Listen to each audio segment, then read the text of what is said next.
Question करते हैं, a person is unable to see objects distinctly placed within 75 centimetre. एक person है जो 75 सेंटीमीटर से पहले के ऑब्जेक्ट्स नहीं देख पा रहा है।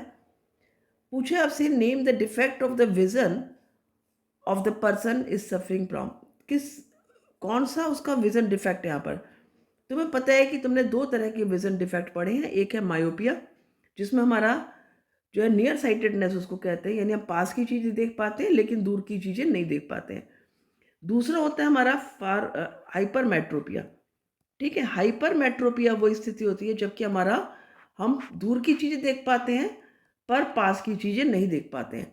राइट, तो यहाँ पर जो हमारा विजन डिफेक्ट है वो कौन सा है हमारा, दैट इज हाइपरमेट्रोपिया। तो ये हमारा ए का आंसर आ गया, name the defect of the vision. ठीक है, दिस इज हाइपरमेट्रोपिया। इसको आप लॉन्ग साइटेडनेस भी कह सकते हो, लॉन्ग साइटेडनेस इसको ये कह सकते हैं, या फार साइटेडनेस भी इसको कहते हैं। बी पार्ट है, list its two possible causes.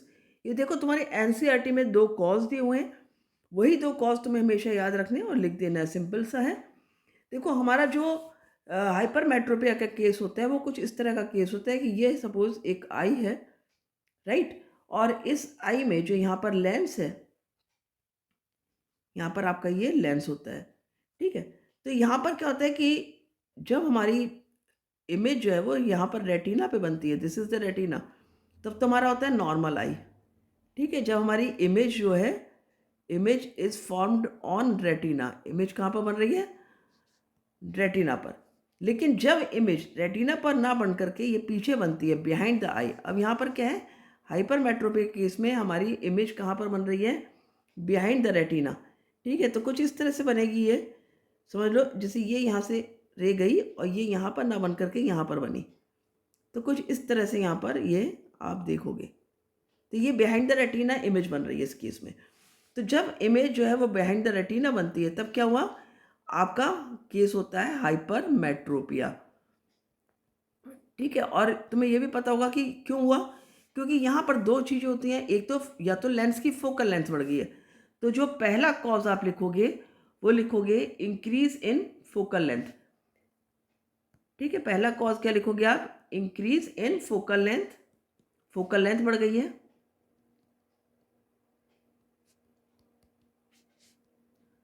Right,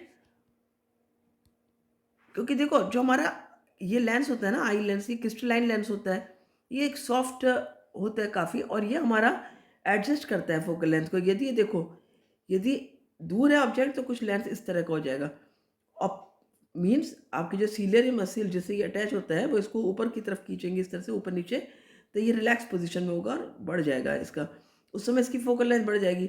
जब हमें पास की चीज़ें देखनी होती है तो इसका शेप कुछ इस तरह की हो जाएगी। तो यानी कि क्या हो रहा है, कॉम्प्रेस कर रहे हैं सीलियर मसल, इसको कॉम्प्रेस करेंगी तो शॉर्ट फोकल लेंथ हो जाएगी। तो यहाँ पर क्या हो रहा है कि ऑटोमेटिकली किसी डिफेक्ट की वजह से यदि आँख का लेंस उसकी जो है वो पतला हो जाता है कह सकते हो, यानी कि उसका कर्वेचर कम हो जाता है और वो फोकल लेंथ उसकी बढ़ जाती है, तो उस वजह से क्या होगा, जो इमेज है वो रेटिना से पीछे बनेगी। रेटिना से पीछे बन रही यानी कि हमें उसको और ज़्यादा कन्वर्ज करने की ज़रूरत है। तो उस केस में हमें एक और कॉन्वेक्स लेंस की ज़रूरत पड़ेगी जिससे हम उसको रेटिना पर ही कन्वर्ज करा पाएंगे रेज को, और तब हमें इमेज रेटिना पर मिलेगी। लेंस कॉन्वेक्स लेंस ही यहाँ पर चाहिए होता है, तो उसकी फोकल लेंथ फिर कम हो जाएगी क्योंकि फिर यहाँ पर क्या यहीं से कन्वर्ज होना शुरू हो जाएगा और तब वो यहाँ पर एक तरह से आपका बना देगा। राइट, जैसे मैंने यहाँ पर सपोज ये वाला पेन ले लिया, ऐसे करके यहाँ पर रह गई, फिर यहीं से कन्वर्ज हो गई, यहीं से कन्वर्ज हुई, फिर यहाँ से और ज़्यादा कन्वर्ज हुई, और इस तरह से यहाँ पर ये आपका इमेज रेटिना पे बन जाएगी आफ्टर करेक्शन। ठीक है, तो करेक्शन के बाद यहाँ पर बन गई आफ्टर करेक्शन। राइट, और ये आप अलग अलग बनाओगे, मैं तो रफली बना दे रही हूँ सिर्फ समझाने के लिए। यहाँ पर ये यहाँ पर कौन सा लेंस यूज़ होता है इस केस में, कॉन्वेक्स लेंस यूज़ होता है, याद रखना है। दूसरा कॉज क्या होता है कि हमारी आई बॉल ही छोटी हो गई है। दूसरा कॉज क्या लिखना है हमको यहाँ पर कि the eye ball become short, या फिर आप लिख सकते हो shortening of eye ball, shortening of eye ball. यदि आई बॉल आपकी छोटी हो जाती है तब भी जो है वो फोकस के जो इमेज है वो पीछे बनेगी। तो ये दो कॉज हो सकते हैं, या तो इंक्रीज हो जाए फोकल लेंथ बढ़ जाए। फोकल लेंथ किस केस में बढ़ेगी? इस केस में, यदि हमारा लेंस जो है इस तरह से उसका कर्वेचर जो है वो कम हो जाता है, ठीक है। और दूसरा क्या है? Shortening of eye ball. Shortening of eye ball में क्या हुआ कि आई बॉल जो है वो शॉर्ट हो जाती है। इन दो केसेस को आपको लिखना होगा। देखो यहाँ पर ये ध्यान रखने वाली बात है कि तुम्हारे जो मार्क्स है ना, इसका सपोज तुमने लिखा, यहाँ पर तुम्हारा 1 मार्क आ जाता है, फिर ये 2 मार्क्स के रीज़न कॉज जो है, तो दोनों लिखोगे तभी 2 मार्क्स मिलेंगे, एक लिखने पर नहीं मिलेगा, ठीक है। अब करते हैं C part of the question. Calculate the power of the lens needed to correct this defect. Assume that the near point for the normal eye is 25 centimetre. तो यहाँ पर हमें जो नॉर्मल आई का जो नियर पॉइंट होता है उसको हमेशा यू लेना है। जो भी देखो, जब तुम मायोपिक आई के लिए न्यूमेरिकल करोगे तब भी जो फार पॉइंट है उसको आप यू लोगे, और जो डिस्टेंस पर जो बंदा आप देख पा रहा है उसको हम वी लेंगे, ठीक है।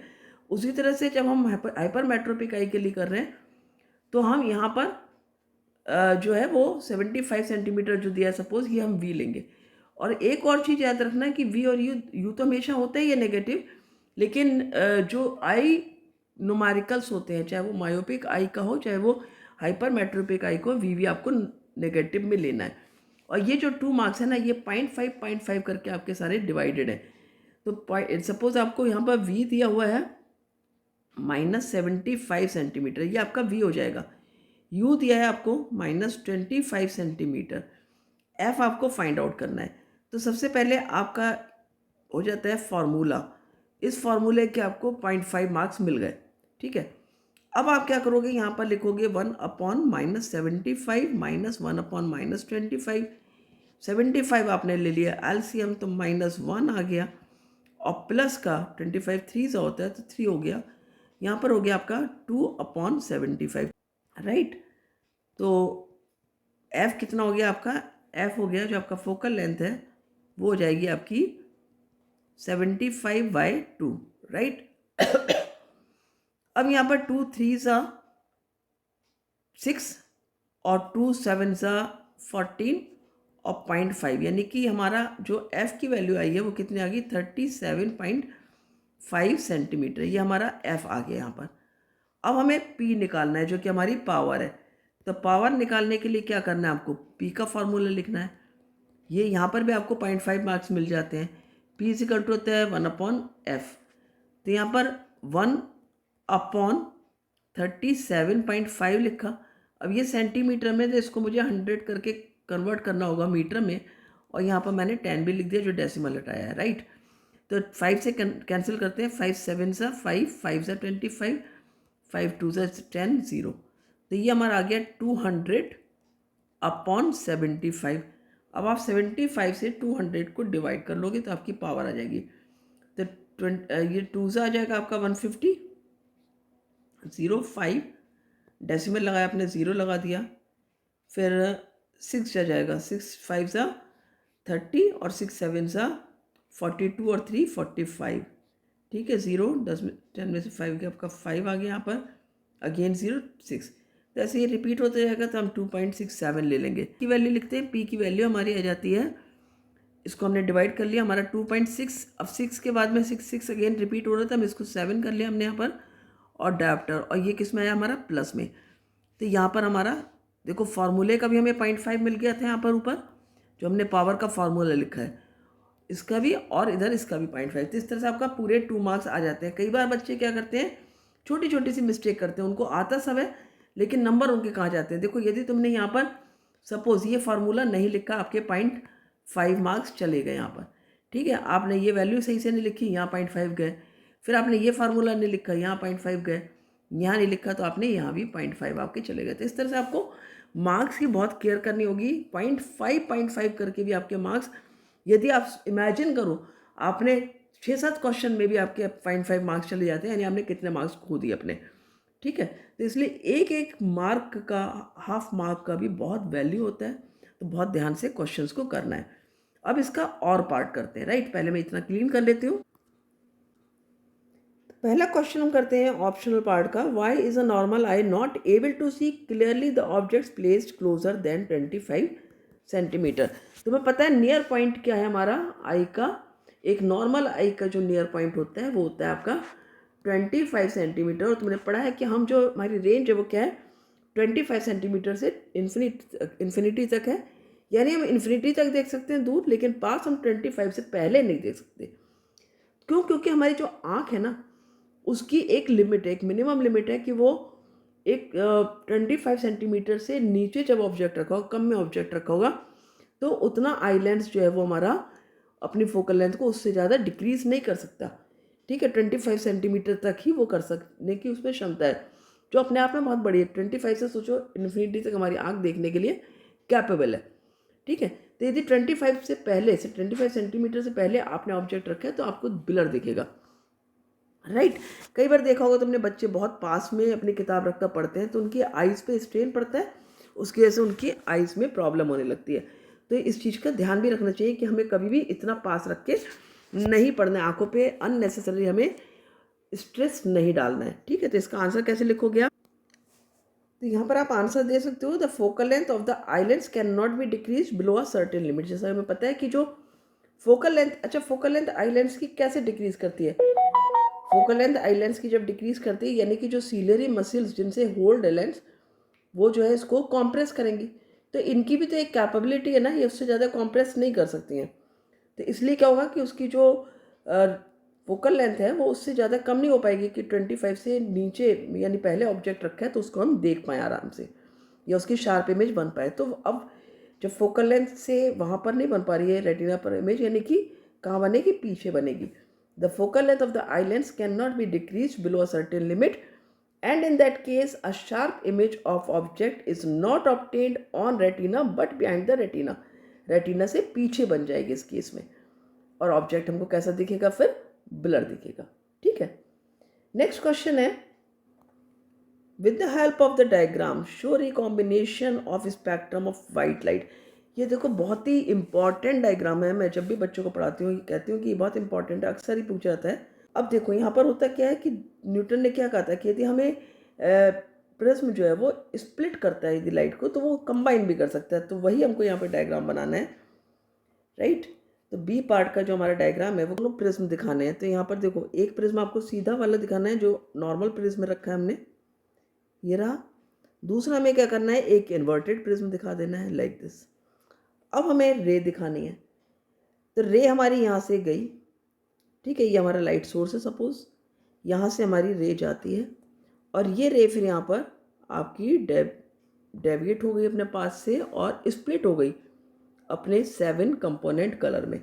राइट, फिर क्या हुआ कि ये जो रे है ये हमें यहाँ पर ऐसे ही डेविएट होकर के जा रही है, लाइक दिस। राइट, और फिर यहाँ पर ये रे कंबाइन हो जाएगी जब इस प्रिज्म में जाएगी, तो इस प्रिज्म में जाकर के ये कंबाइन हो गई। इस तरह से दिखेगा आपको कुछ डायग्राम, और यहाँ से ये वाइट लाइट बाहर आ जाएगी जो हमें स्क्रीन पे मिल जाएगी। राइट, अब इसको हम लिख लेते हैं, इसका लेवलिंग कर लेते हैं। रेज में देखो हमने एरोज की लेवलिंग कर दी है, ये हमारा एंगल ऑफ प्रिज्म हो जाता है। और ये ऊपर वाली जो है डेविएट जो रे जा रही है, ये रेड कलर की है, जो कि आपका क्या है? Ray of light bands the least. और ये आपका वायलेट कलर नीचे वाला, ये है आपकी रे ऑफ लाइट। वायलेट का होता है मोस्ट बैंड होता है, ठीक है ना? Ray of light bands most. इस तरह से आपका यहाँ पर ये डायग्राम बन जाता है। ठीक है, तो ये आपका सेकंड वाला क्वेश्चन हो गया। यहाँ पर भी देखो 2 मार्क्स का है, तो 1 मार्क आपको डायग्राम का दिया हुआ है और 1 मार्क आपको लेवलिंग और एरोज का दिया। तो यदि आप लेवलिंग नहीं करते हो ये कलर्स की और एरोज नहीं मार्क करते हो तो आपके यहाँ पर मार्क्स कट जाने हैं। राइट, थर्ड क्वेश्चन है, list 2 essential conditions for observing a rainbow. यहाँ पर आपको 2 कंडीशंस लिखनी है कि रेनबो कैसे फॉर्म होगा। देखो बहुत आसान सी बात है, रेनबो जब तक रेन नहीं होगी तो फॉर्म नहीं होगा, यानी कि उसके लिए वाटर ड्रॉपलेट्स का होना ज़रूरी है। किसका ज़रूरी है होना? वाटर ड्रॉपलेट्स का। सेकेंडली, तुम्हें पता है कि जो पर्सन सपोज मैं देख रही हूँ रेनबो, तो मेरी जो बैक है वो किधर होना चाहिए, टुवर्ड्स द सन, क्योंकि रेनबो कहाँ फॉर्म होता है, सन के अपोजिट डायरेक्शन में। तो ये दोनों आपको लिख लेने हैं पॉइंट, तो लिख लेते हैं दोनों पॉइंट। तो इस आंसर को आप ऐसे लिख सकते हो कि जो रेनबो है उसके लिए कौन सी conditions required, the necessary condition for the formation of rainbow are the presence of water droplets. ठीक है, सबसे पहली चीज़ है वाटर ड्रॉपलेट्स होना जरूरी है, कहाँ पर, एटमॉस्फेयर में। दूसरा क्या है, जो ऑब्जर्वर है उसको कहाँ खड़ा होना है, उसकी जो है पीठ होना चाहिए, यानी कि उसका बैक होना चाहिए towards the sun. Observer must stand with his back towards the sun as rainbow forms in the direction opposite to that of the sun. ठीक है, यदि सपोज सन की डायरेक्शन ये है, राइट, सन इधर है, तो रेनबो कहाँ फॉर्म होगा, इस डायरेक्शन में रेनबो फॉर्म होगा। तो यानी जो बंदा है वो किधर खड़ा होना चाहिए, ये बंदे की बैक होनी चाहिए, राइट, यहाँ पर बैक होगी, और तब आप रेनबो को यहाँ पर देख सकते हो। ठीक है, सिंपली अंडरस्टूड नाउ। उम्मीद करते हैं आपने अच्छे से समझा होगा। तो इस तरह से क्वेश्चंस आप जरूर कर लेना ध्यान से, बाकी प्रैक्टिस करोगे ही, लेकिन ये सारे क्वेश्चंस प्रैक्टिस करना मत भूलना। मिलते हैं अगले वीडियो में, थैंक यू।